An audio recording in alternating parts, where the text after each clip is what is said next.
Bonjour à tous, je suis Muriel Aublé-Cuvelier, chef pâtissière et consultante et je suis lauréate du prix Goût et Santé 2023, catégorie pâtisserie. Je vais vous présenter mon dessert, le Douce France. C'est un dessert à base de chicorée, de poire et de sarrasin. Il est riche en fibres, en antioxydants et en minéraux et il est réalisé exclusivement avec des produits provenant de France. On va commencer par le croustillant granola.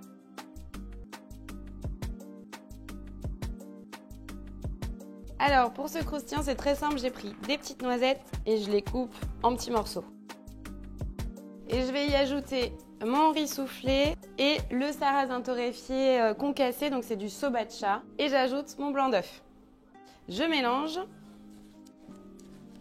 et je cuis à 170 degrés pendant 10 minutes. Et ensuite, on va mélanger avec le praliné et la pâte de noisette. Il faut avoir un congélateur qui congèle bien pour cette recette, donc je vous conseille quand même de rajouter un petit peu de beurre fondu.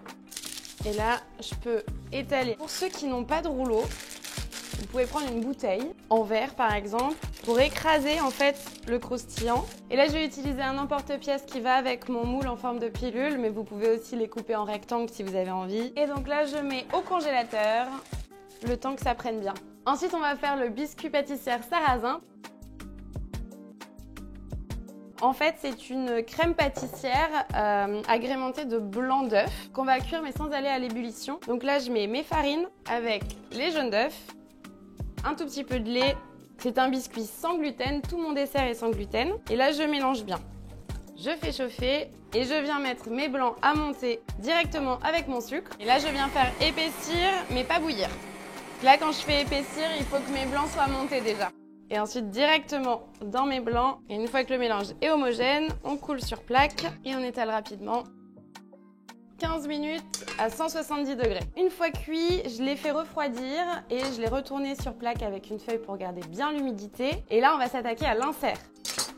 C'est des petites barres que j'ai fait découper dans un magasin de bricolage. Donc c'est très accessible. Je prépare mon insert, je mets mes barres de chaque côté. Alors moi, ce que je vous conseille, c'est de scotcher vos barres pour être sûr que ça ne va pas couler après avec le crémeux et le reste qu'on va mettre dans l'insert.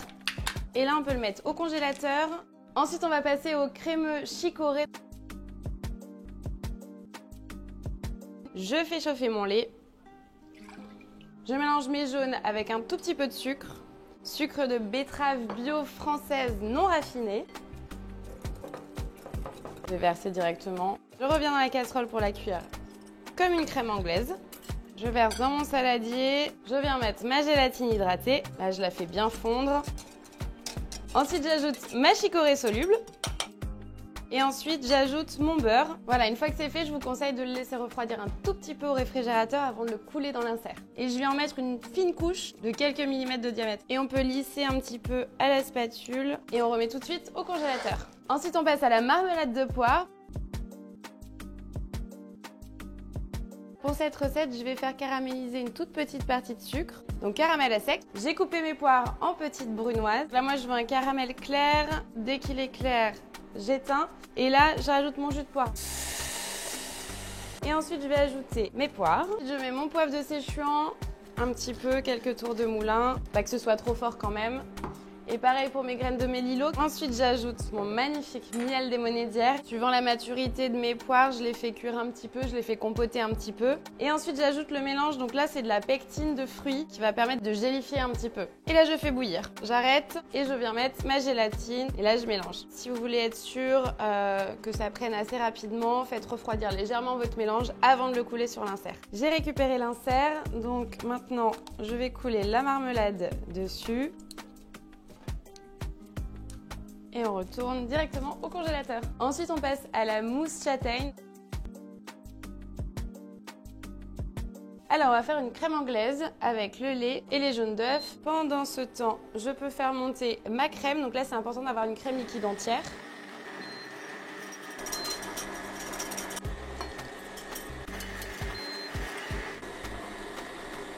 J'ajoute ma gélatine directement dans la crème chaude. Je mélange jusqu'à ce que ce soit bien fondu. Ensuite, je vais ajouter ma crème de marron.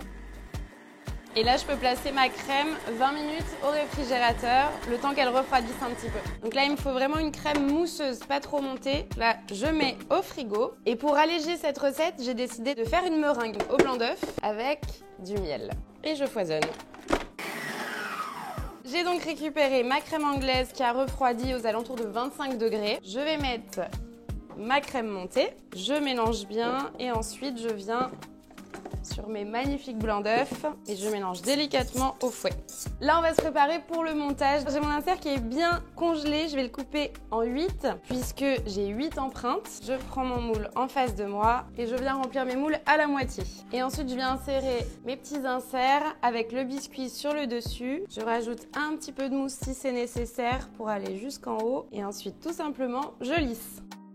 Et là, je pars au congélateur, minimum 6 heures, il faut qu'il soit bien prêt pour les démouler. Ensuite, on va passer au glaçage blanc. C'est un glaçage sans colorant au lait.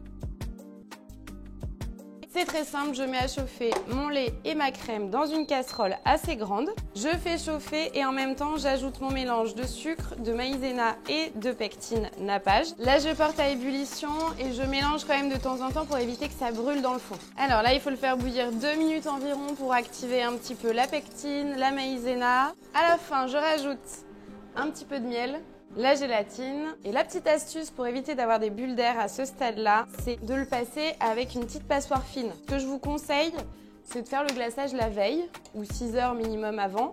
Comme ça, vous le laissez bien refroidir et après, on va le faire réchauffer pour être à bonne température. Ensuite, je vais préparer un cornet. Donc, vous pouvez prendre en fait une feuille de papier sulfurisé que vous coupez en triangle rectangle. On vient faire un cornet comme un cornet à frites. Je prépare un petit bol pour venir mettre mon glaçage avec la chicorée à la fin pour le décor. Donc là, tout simplement, je viens avec mon mixeur plongeant et je mixe. Là, il faut que je sois aux alentours de 30 degrés pour qu'il soit liquide, mais pas trop chaud. Je mélange de la chicorée avec un petit peu d'eau d'abord pour la diluer et ensuite, je viens dans le glaçage. On sort du congélateur, il faut que ce soit bien pris. On met sur grille, bien propre, avec un bac en dessous. Et maintenant, je viens glacer directement. Je reprends mon petit glaçage chicorée, je viens dans mon petit cornet. Et là, on y va, on fait des belles rayures. On déplace directement sur les croustillants avec la spatule. On joue un petit peu pour enlever les coulures sur les côtés. Et voilà, mon Douce France est terminé. Là, il faut le laisser quand même décongeler une demi-heure à l'extérieur si vous êtes très pressé. Sinon, 2 heures au réfrigérateur. Bonne dégustation!